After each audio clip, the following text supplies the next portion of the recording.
सोचो अगर दुनिया का सबसे ओवर पावर्ड हीरो अचानक से एक छोटे बच्चे में ट्रांसफॉर्म हो जाए तो क्या होगा। ये कहानियां एक ऐसे एनिमे की जिसमें हमारा मेन कैरेक्टर इतना ज्यादा पावरफुल होता है कि उसे हराना ऑलमोस्ट इम्पॉसिबल होता है, लेकिन एक मिस्टीरियस इंसिडेंट के बाद वो अचानक एक बच्चे की बॉडी में ट्रांसफॉर्म हो जाता है। अब उसकी लाइफ कम्प्लीटली चेंज हो जाती है। एक डेंजरस असेसिन से सीधा एक नॉर्मल टीनेज स्टूडेंट। बाहर से वो एक सिंपल बच्चा दिखता है, लेकिन अंदर से उसकी पावर अभी भी उतनी ज्यादा डेडली होती है और उसके लेवल का कोई भी नहीं होता। इस एनिमे में आपको धमाकेदार फाइट्स देखने को मिलेंगी और एक ऐसी स्टोरी जो आपको स्टार्टिंग से लेके एंड तक हुक करके रखेगी। और सबसे बड़ा सवाल, क्या हमारा हीरो वापस अपनी ओरिजिनल बॉडी में आ पाएगा और क्या वो इस मिस्टीरियस ट्रांसफॉर्मेशन के पीछे की सच्चाई जान पाएगा? ये सब हम इस एनिमे में देखने वाले हैं। एनिमे की स्टार्टिंग में हम अपने मेन कैरेक्टर को देखते हैं जो कि एक कार से निकल रहा होता है एंड वो फोन पर किसी से बात करते हुए आगे जा रहा होता है। फोन वाला बंदा उसे बताता है कि जहाँ पे उसको टास्क असाइन किया गया है वहाँ पे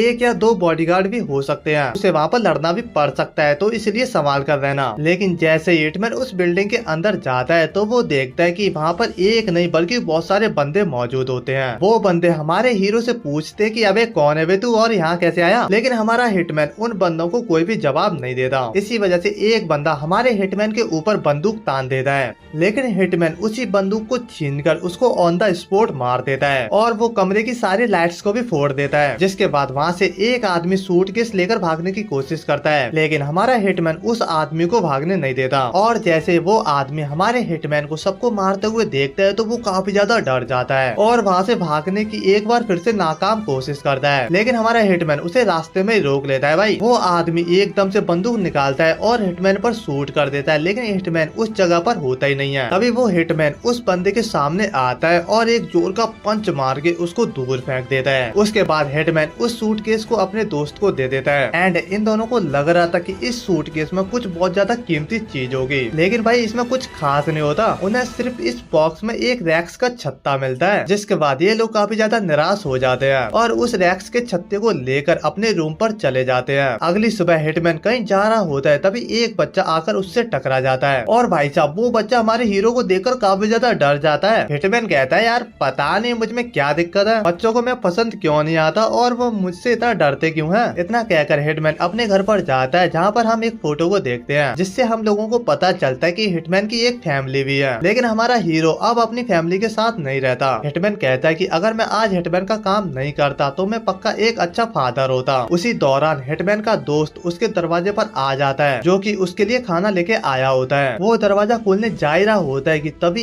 एक वेस्प उसे आकर काट लेता है, जिस वजह से उसकी बॉडी में बहुत ज्यादा दर्द होने लगता है और उसकी हालत भी काफी ज्यादा खराब होने लगती है और वो जमीन पर गिरकर बेहोश हो जाता है। लेकिन जब हिटमैन अपनी आंखें खोलता है तो वो खुद को एक साइंटिस्ट की लैब पर पाता है और वो कुछ समझ पाता उससे पहले वहाँ पे जो साइंटिस्ट थी वो उससे एक सवाल पूछती है कि तुम मुझे बताओ कि तुम्हारा नाम क्या है, और हिटमैन अपना नाम यूजो ओगामी बताता है। जिसके बाद वो पूछती है कि तुम्हारा और मेरा रिश्ता क्या है। ओगामी बताता है कि तुम मेरी एक्स वाइफ हो। इसके बाद वो साइंटिस्ट बोलती है कि इसका मतलब तुम्हारी याददाश्त एकदम ठीक है। तभी वो उसे एक शीशा देती है और वो उसे खुद को देखने को कहती है, लेकिन जैसे ही ओगामी शीशे में खुद को देखता है तो भाई हमारे हीरो की आंखें फटी की फटी रह जाती हैं, क्योंकि ओगामी अब एक बच्चे की बॉडी में बदल चुका था। जिसके बाद ओगामी पूरी तरीके से आउट ऑफ कंट्रोल हो जाता है और वो अपनी एक्स वाइफ से कहता है कि जल्दी से जल्दी मुझे ठीक करो, लेकिन वो कहते हैं कि हम कोशिश कर रहे हैं और इसमें शायद सालों लग जाएं। लेकिन ओगामी जल्दी से जल्दी अपने पुराने रूप में वापस आना चाहता था और अब वो एक बच्चे की बॉडी में आ चुका था।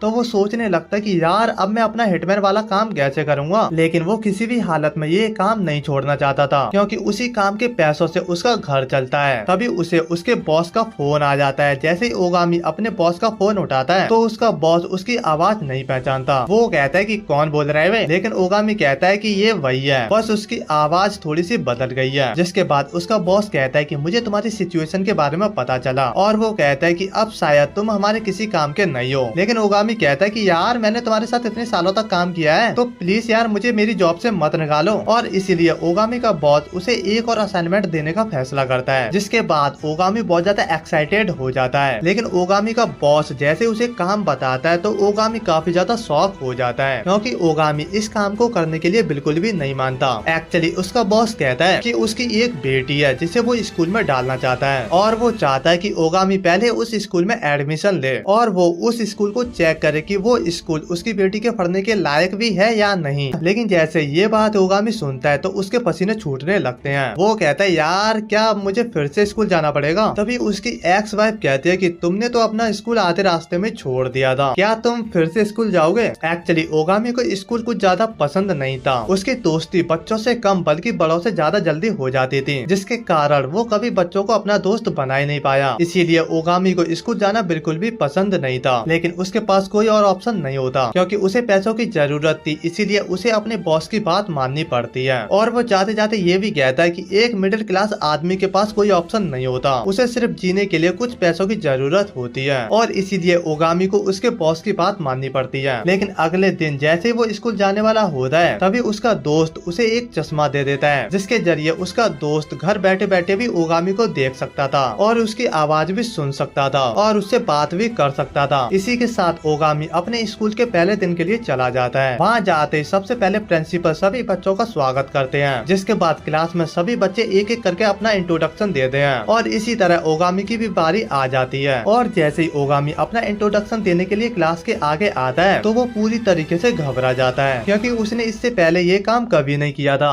लेकिन उसका दोस्त बार बार चश्मे की हेल्प से उसको मोटिवेट कर रहा होता है, जिसके बाद ओगामी अपना इंट्रोडक्शन देना स्टार्ट कर देता है। लेकिन ओगामी अपना इंट्रोडक्शन देते टाइम कुछ ऐसा कह देता है जिससे पूरी क्लास बहुत ज्यादा शॉकिंग तरीके से उसको देखने लग जाती है। एक्चुअली ओगामी अपनी हॉबीज में कहता है कि उसे हथियार रखना बहुत ज्यादा पसंद है, जिसके बाद सभी बच्चे एक दूसरे से बातें करने लग जाते हैं कि भाई ये कैसा बंदा है, क्या इसकी जिंदगी की एंडिंग किसी जेल में होगी। लेकिन तभी उसका दोस्त अपने बॉस को डांटते हुए बोलता है कि तुम पागल हो गए हो क्या, जल्दी जाकर इस बात को बदलो, नहीं तो तुम्हारी क्लास में पहले ही दिन तुम्हारी बदनामी हो जाएगी और तुम्हारा कोई दोस्त भी नहीं बनेगा। ओगामी फिर से उस बात को ठीक करने की कोशिश करता है और कहता है कि हाँ मुझे हथियार पसंद है पर गेम्स में। और ये सुनकर दो बच्चे और अजीब रिएक्ट करते हैं, क्योंकि ओगामी के चेहरे का एक्सप्रेशन कुछ और ही कह रहा था। इसी के साथ ओगामी का पहला दिन स्कूल में खत्म हो जाता है। लेकिन जाने से पहले जब ओगामी स्कूल के शूज अपने रैक में रख रहा होता है तभी दो लड़कियां उसके पास से गुजरती हैं और उसमें से एक लड़की ओगामी से टकरा जाती है। उसकी दोस्त मजाक में कहती है कि तुम मुझसे क्यों टकराई हो, अभी वो हथियार निकाल कर तुम्हें शूट कर देगा भाई। इसके बाद वो दोनों हंसते हुए वहाँ से चले जाते हैं और ओगामी का दोस्त जो कि चश्मे पे ये बातें सुन रहा होता है वो उससे कहता है यार बॉस हो गई ना बेइज्जती। लेकिन जैसे ओगामी घर पहुँचता है तो उसका दोस्त उसे बहुत ही टेस्टी खाना खिलाता है और वो उसकी मॉम की तरह बिहेव करने लग जाता है। वो कहता है कि बॉस अब तुम स्कूल जाने लगे हो, तुम एक अच्छे बच्चे की तरह अपना होमवर्क करोगे और रोज पढ़ोगे। ओगामी कहता है तुम मेरी मम्मी बनने की कोशिश ना करो, मैं देख लूंगा मुझे क्या करना है। लेकिन उसका दोस्त कहता है कि बॉस मैं तो बस इतना कहना चाहता हूँ कि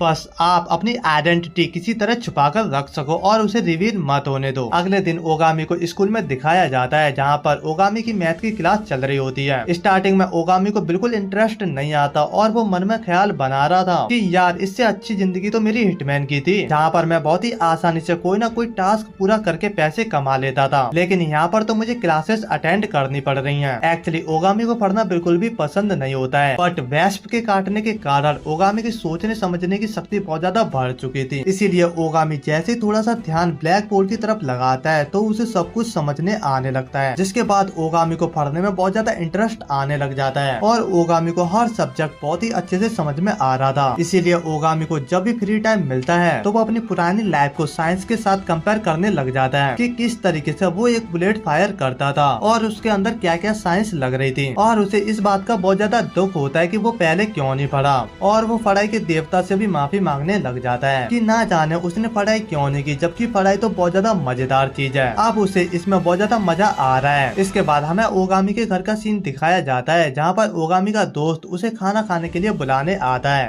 लेकिन उसका दोस्त ये देखकर बहुत ज्यादा शॉक हो जाता है कि ओगामी टेबल पर बैठकर पढ़ रहा है, क्योंकि उसके बॉस को तो पढ़ना बिल्कुल भी पसंद नहीं था। लेकिन ओगामी उससे कहता है कि तुम मुझे डिस्टर्ब मत करो, मुझे मेरा होमवर्क करना है और कल की क्लासेस की भी तैयारी करनी है। उनका दोस्त कहता है कि भाई इन्हें क्या हो गया, हथियारों से खेलने वाले को किताबों से प्यार, ऐसा तो मैंने कभी नहीं देखा। उसके बाद ओगामी नॉर्मल डेज की तरह स्कूल जा रहा होता है, लेकिन लेकिन उस दिन ओगामी के स्कूल के सामने कुछ ऐसा होता है जिसके बारे में ओगामी ने कभी सोचा भी नहीं होगा। ओगामी के स्कूल के सामने एक आदमी आ जाता है जिसने पांडा का मास्क पहना होता है और उनके टीचर सभी बच्चों को अंदर जाने के लिए कह रहे होते हैं क्योंकि वो मास्क मैन सभी को मार रहा होता है। तभी दो लड़कियां उसकी वीडियो निकाल रही होती हैं। तभी वो मास्क मैन दौड़कर उनके पास आ जाता है और अपने अंडरवियर पर हाथ रख देता है, जिसके बाद उन लड़कियों को लगने लगता है कि ये अभी अपने अंडरवियर उतार देगा, जिसके कारण वो काफी ज्यादा डर रही होती हैं। लेकिन वो आदमी सिर्फ अपना अंडरवियर बार बार खींचता रहता है, उतारता नहीं है। ये सब कुछ ओगामी और उसके दोस्त देख रहे होते हैं। दरअसल ये वही दो लड़कियां होती हैं जिन्होंने ओगामी का मजाक उड़ाया था। ओगामी का दोस्त कहता है कि उनकी मदद करने की कोई जरूरत नहीं है बॉस, इन्होंने आपका मजाक उड़ाया था। लेकिन ओगामी कहता है तू पागल हो गया है क्या, मैं कोई बच्चा नहीं हूँ और इनकी उम्र की तो मेरी बेटियां हैं, इसीलिए मैं इनकी मदद जरूर करूंगा। और ओगामी एक बॉक्स को फेंकता है और उस पर बुलेट फायर कर चारों तरफ धुआं कर देता है, जिसके बाद ओगामी उस आदमी को एक पावरफुल पंच मारता है। ओगामी के हिसाब से उसका पंच लगते ही उस आदमी को उड़ जाना चाहिए था, लेकिन भाई उस आदमी को कुछ खास नहीं होता क्योंकि ओगामी अभी एक बच्चे की बॉडी में है ना, उसकी बॉडी में अभी इतनी पावर नहीं है। लेकिन तभी वो आदमी अपने अंडरवियर के अंदर हाथ डालता है और एक बॉम्ब निकाल लेता है। ओगामी ये देखकर पूरी तरीके से हैरान हो जाता है और कहता है कि भाई तुझे और कोई जगह नहीं मिली ये सब कुछ रखने की। और फिर ओगामी उसके अंडे फोड़ देता है, जिस वजह से वो आदमी वहीं पर गिर जाता है और ओगामी उस बॉम्ब को दूर गिरा देता है। जैसे ही धुआं हटता है तो वो दोनों लड़कियां ओगामी को देख लेती हैं और कहती हैं ओगामी क्या तुमने हमारी जान बचाई है। ओगामी कहता है नहीं यार, मैं तो जस्ट अभी यहाँ पर आया हूँ, और वो इतना कहकर वहाँ से चला जाता है। सभी बच्चे उस मास्क मैन को देखकर काफी ज्यादा हंस रहे होते हैं क्योंकि उन्हें लगता है कि इसने खुद पर ही बॉम्ब फोड़ दिया है। जिसके बाद अगले दिन ये खबर सभी टीवी चैनल्स पर आ रही होती है और ये सब कुछ ओगामी की एक्स वाइफ भी देख लेती है और वो मनी मन मुस्कुराने लग पड़ती है क्योंकि उसे पता होता है कि ये सब कुछ ओगामी ने ही किया होता है। उसके बाद क्लास में सभी बच्चे व्हाट्सएप ग्रुप बनाने की बात कर रहे होते हैं और जैसे व्हाट्सएप ग्रुप बना दिया जाता है तो एक ग्रुप जो कि ओगामी को कुछ ज्यादा खास पसंद नहीं करता था वो कहता है कि ओगामी को इस ग्रुप में जोड़ने की क्या जरूरत है, वो हम सबसे अलग है। लेकिन ओगामी ने जिन दो लड़कियों की जान बचाई थी वो सामने से ओगामी के पास आ जाती हैं और कहते हैं कि हम एक व्हाट्सएप ग्रुप बना रहे हैं, क्या तुम भी हमारे साथ इस व्हाट्सएप ग्रुप में जुड़ना चाहोगे। ओगामी मनी मन कहता है कि मैं क्या करूँगा तुम्हारे साथ जुड़कर, मुझे तो चैट करने में कोई मजा आता ही नहीं है। लेकिन उन दोनों लड़कियों के कहने पर ओगामी उस ग्रुप में जुड़ जाता है। लेकिन जैसे वो घर जाता है उसमें पूरे दिन नोटिफिकेशंस आती रहती हैं, जिसके कारण ओगामी परेशान हो जाता है। वो अपने दोस्त से कहता है यार इसको किसी तरह बंद करो, मैं काफी ज्यादा परेशान हो चुका हूँ, ये बच्चे पूरे दिन बातें करते रहते हैं क्या। तभी उसका दोस्त कहता है बॉस आपको क्या पता, आप तो पुराने जमाने के हो ना, नए बच्चे इसी तरीके से एक दूसरे से बातें करते हैं। ओगामी नोटिफिकेशन से परेशान होकर छत पर चला जाता है और मनी मन खुद से बातें करने लगता है कि जिंदगी कितनी मजेदार है, काश मैं इसी तरह एक बच्चा बनकर रहूं।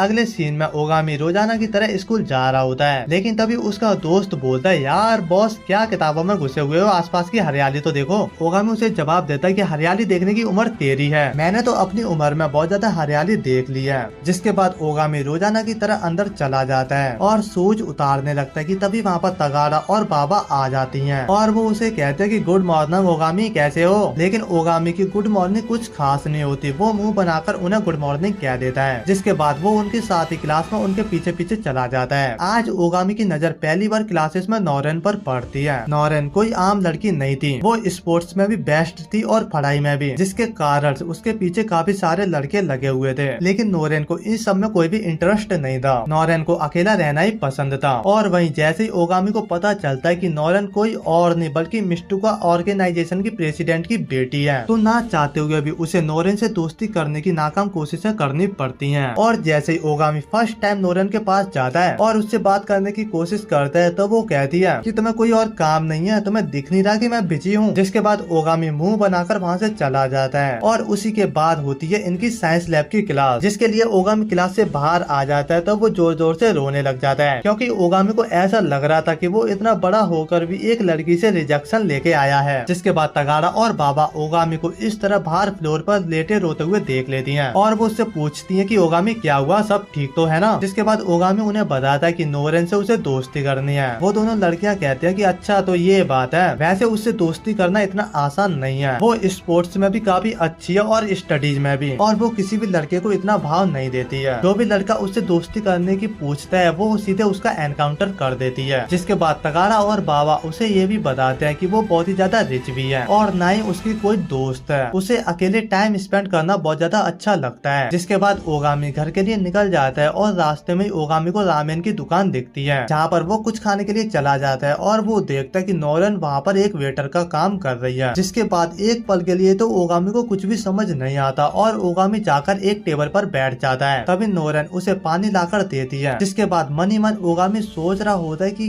क्या ये सच में मिस्टू का प्रेसिडेंट की बेटी है। जिसके बाद नोरेन ओगामी को खाने के लिए रामेन लाके देती है और जैसे ही ओगामी रामेन को खाता है तो वो हक्का बक्का रह जाता है और हवा में उड़ने लग जाता है, क्योंकि उसने ऐसा रामेन बहुत सालों पहले अपने घर में खाया था जब उसकी माँ उसके साथ रहती थी। जिसके बाद वो कहता है यार ये तो बहुत ज्यादा टेस्टी है, लेकिन तभी उसे नोरेन रोकती हुई कहती है कि जैसे दुकान बंद होगी तुम मुझे दुकान के बाहर मिलना। जिसके बाद नोरेन सर पकड़कर ओगामी के सामने बैठ जाती है और कहती है कि तुम्हें और कोई जगह नहीं मिली, यहीं पर आकर तुम्हें रामेन खाना था। ओगामी कहता है यार ये मेरे घर के काफी ज्यादा करीब था, इसीलिए मैं यहाँ पर आया था। वैसे भी मुझे क्या पता था कि तुम यहाँ पर काम करती हो, पर तुम चिंता मत करो, ये बात हम दोनों के बीच सीक्रेट ही रहेगी। नोरेन उसे बताती है कि हाँ सीक्रेट ही रखना, अगर तुमने किसी को बताया तो देख लेना। जिसके बाद नोरेन और ओगामी बातें करते करते घर के लिए निकल जाते हैं और नोरेन रास्ते में ओगामी को बताती है कि उसके घर पर बहुत कुछ अजीब है। जब वो छोटी थी तब से उसके माता पिता काफी सारे लड़कों से उसे मिलाते रहते थे ताकि वो अपना फ्यूचर हस्बैंड चुन सके, लेकिन नोरेन का मानना था कि वो इस सोच को आगे जाकर बदलना चाहती है। वो भी अपने अंकल की तरह रामेन का एक बहुत बड़ा होटल खोलना चाहती है और उसे खुद हैंडल करना चाहती है। वो अपने घर वालों को दिखाना चाहते हैं कि लड़कियां किसी से कम नहीं है और वो बताते हैं कि जब भी वो घर से परेशान या तंग होकर आती हैं